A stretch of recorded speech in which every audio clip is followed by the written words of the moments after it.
Hola amigo, ¿te has preguntado alguna vez cuántos dioses hay? ¿O te habrás preguntado cómo es el carácter de Dios? ¿Cómo es su naturaleza? ¿O algo más personal? ¿Se preocupa Dios por mis problemas? Estas preguntas y otras las vamos a responder en el siguiente estudio. Y lo vamos a responder a la luz de la palabra de Dios, la Biblia, que es la fuente confiable para conocer a Dios. ¿Saben? Que la Biblia responde a la pregunta ¿cuántos dioses hay? Efesios capítulo 4, versículo 6 dice, un Dios y Padre de todos, el cual es sobre todos, y por todos, y en todos. ¿Cuántos dioses hay? Uno. Pero la Biblia también dice que un Dios manifestado en tres personas. ¿Cómo así? Sí, en la Trinidad. ¿Y quiénes hacen parte de la Trinidad? Segunda de Corintios capítulo 13, versículo 14, nos dice quiénes son la Trinidad.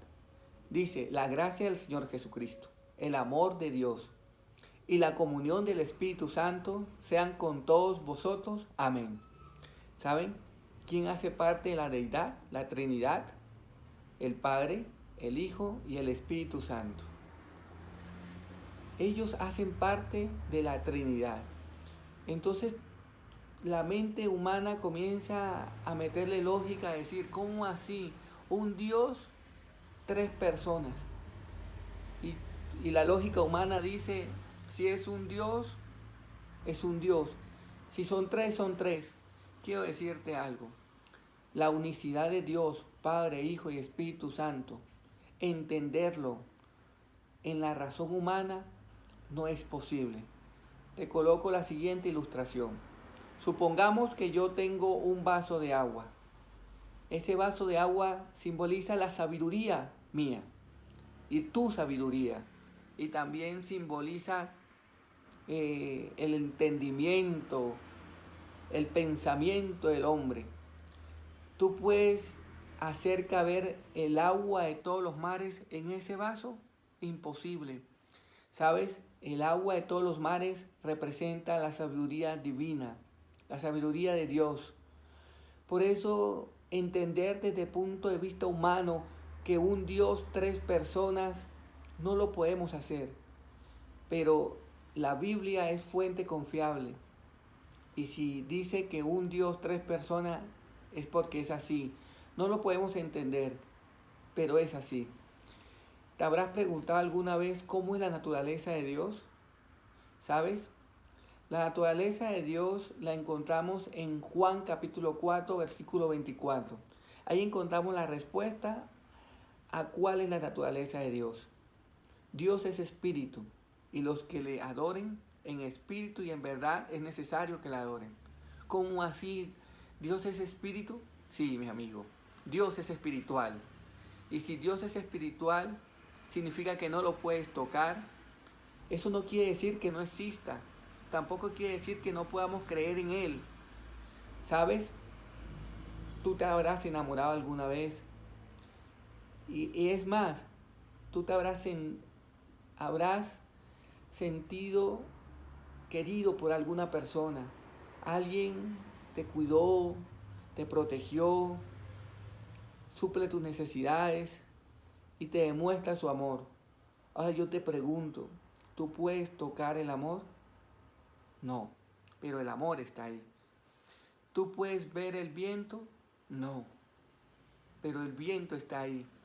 Tú no puedes tocar a Dios, pero Dios está ahí, manifestado en la creación de Dios. Mira los cielos, mira la tierra, mira las aves. Mira que Salomón no se vistió como se visten los lirios del campo, dice la palabra de Dios. ¿Cómo es el carácter de Dios? Es otra pregunta importante para nosotros. Ya sabemos que Dios es uno solo manifestado en tres personas y que su naturaleza es espiritual. Ahora, ¿cómo es su carácter? Primera de Juan capítulo 4 versículo 8 nos dice cómo es su carácter. Y dice, el que no ama no ha conocido a Dios porque Dios es amor. ¿Saben? El carácter de Dios es amor. ¿Cómo es el carácter de Dios? Amor. Y si el carácter de Dios es amor, significa que todo lo que Dios hace, si lo llevamos a nuestra realidad, siendo nosotros como personas, diría que hasta nuestro sudor es amor. Pero Dios es amor, y no cualquier amor, un amor que no falla, un amor que está descrito en 1 Corintios 13. No es el estudio de esta guía, pero 1 Corintios 13, cuando lo leas te darás cuenta que así es el amor de Dios. Y te habrás preguntado cómo nos considera Dios, cómo te considera Dios a ti. Vamos a buscar 1 Juan capítulo 3, versículo 1 y 2. Escucha bien lo que dice el texto bíblico. Mirad cuál amor nos ha dado el Padre, para que seamos llamados hijos de Dios. Por esto el mundo no nos conoce, porque no le conoció a Él. Amados, ahora somos hijos de Dios. ¿Sabes cómo te considera Dios a ti? Como su hijo. Y si yo veo desde acá de la tierra y elevo mi mirada al cielo y considero que Dios es mi Padre, ¿sabe quién paso a ser yo? Un príncipe del reino de los cielos, con un Dios amoroso, con un Dios espiritual, un Dios que conoce mis necesidades. Quizás te habrás preguntado, ¿se preocupa Dios por nuestros problemas? ¿Se preocupa Dios por tus problemas? Tú puedes pensar que no, que Dios no se preocupa por tus problemas, pero déjame decirte que el Salmo 40, vamos a leer el versículo 1 al 3, dice lo contrario. Pacientemente esperé a Jehová y se inclinó a mí y oyó mi clamor y me hizo sacar del pozo de la desesperación, del lodo cenagoso.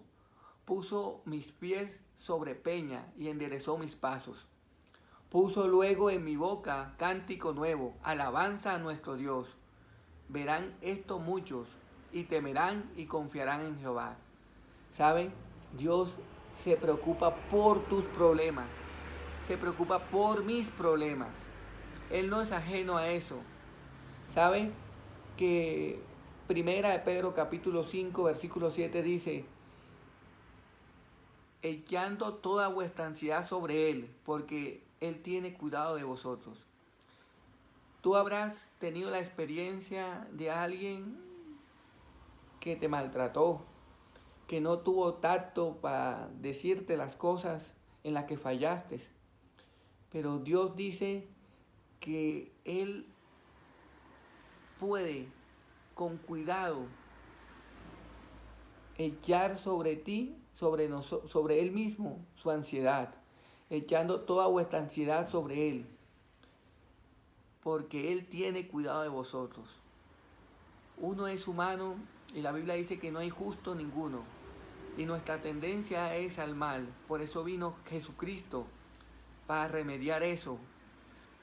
Pero mientras estemos en esta tierra, si tenemos dificultades y problemas, y no es Dios quien nos consuela, sino las demás personas, esas personas no van a tener el tacto para decirnos las cosas. Esas personas no nos van a tratar con misericordia, con amor eterno. Tú te habrás hecho otra pregunta. Estoy sufriendo, tengo dolor. ¿Dios me manda eso a mí? ¿Los problemas me los manda Dios? ¿Las tentaciones me las manda Dios para que yo no salga adelante? Es más, mis actos son consecuencia de mis pecados y por tal motivo Dios me castiga. No, mi amigo, no pienses eso. Santiago capítulo 1 versículo 13 dice: cuando alguno es tentado, no diga que es tentado de parte de Dios, porque Dios no puede ser tentado por el mal. Quiero explicarte esto en unos pocos segundos. Si tú pecas, si tú sufres, si tú sientes dolor, si tú estás con una enfermedad, si tú estás pasando por una crisis emocional, económica, no es porque Dios la mandó. Dios la permitió Y pueden haber muchos factores porque Dios las permita, pero no es Dios quien las manda, es Satanás. En este mundo hay un conflicto cósmico entre dos fuerzas. Las fuerzas del mal encabezadas y alineadas por Satanás, y las fuerzas del bien lideradas por el león de la tribu de Judá. Y el león de la tribu de Judá es Jesús. Si tienes algún problema, no pienses que Dios te lo mandó para castigarte, porque Dios no es un Dios de castigos, no es un Dios, sino un Dios de gracia, de misericordia y amor. ¿Sabes? Tú te habrás preguntado alguna vez, ¿por qué estamos sufriendo? Resulta que en Génesis 1:1 te das cuenta que Dios vio que este mundo estaba desordenado y vacío. Y aunque estaba desordenado y vacío, con su voz Él los organizó. Creó los cielos, la tierra, la luz, permitió las tinieblas, organizó todo, organizó los árboles, la naturaleza, organizó las aguas y creó a Adán y a Eva. Y Adán y Eva tenían que hacer lo que Dios les sugería que hicieran. Pero Dios les sugirió que no comieran de un árbol y por eso entró el pecado. Pero así como entró el pecado, entró el plan de la salvación. Y es que Jesús se hizo hombre y vino a este mundo para expiar tus pecados. Por eso en este estudio que estamos haciendo, te das cuenta que Dios tiene el control de este mundo, a pesar de que Satanás esté haciendo de las suyas. Y si tú quieres consolarte a través de la naturaleza que Dios se revela, tú puedes hacerlo. ¿Saben? La Biblia dice que los cielos cuentan la gloria de Dios y el firmamento anuncia la obra de sus manos. Mira al cielo para que te des cuenta que no estás solo, aunque te sientas sola, aunque te sientas solo. A veces no te ha pasado que estás lleno en un salón donde hay mucha gente y te sientes solo o sola. Déjame decirte que si tú miras a los cielos, ¿de dónde vendrá tu socorro? Tu socorro viene de Jehová que hizo los cielos y la tierra. Tú puedes sentirte sola porque no interactúas con el entorno. Te sientes en tu soledad, te da tristeza. Pero aunque tú te sientas así, tú no estás sola, tú no estás solo. Dios está contigo. ¿Saben? Que Dios es nuestro Padre. Y ese Padre, como lo dije al principio, nos hace ser nosotros príncipe del reino de los cielos. Somos hijos del dueño del mundo. ¿Qué necesidad no habrá para que Dios nos la suple? ¿Qué sufrimiento tendremos que Dios no pueda consolarnos? ¿Qué dolor tendremos que Dios no pueda quitarlo? ¿Saben? Bendito sea el Dios y Padre de nuestro Señor Jesucristo, Padre de misericordia y Dios de toda consolación. Dios es nuestro amparo y nuestra fortaleza, nuestro pronto auxilio en las tribulaciones. Mi Dios, pues suplirá todo lo que nos falte conforme a sus riquezas en gloria en Cristo Jesús.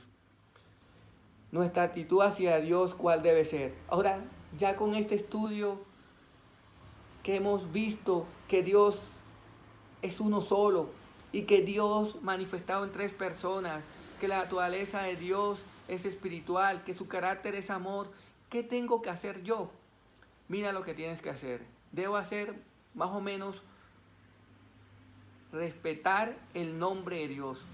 Éxodo capítulo 20, versículo 7 dice: no tomarás el nombre de Jehová tu Dios en vano, porque no dará por inocente Jehová al que tome su nombre en vano.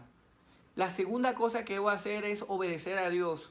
Hechos capítulo 5, versículo 29 dice: respondiendo Pedro y los apóstoles dijeron: es necesario obedecer a Dios antes que a los hombres.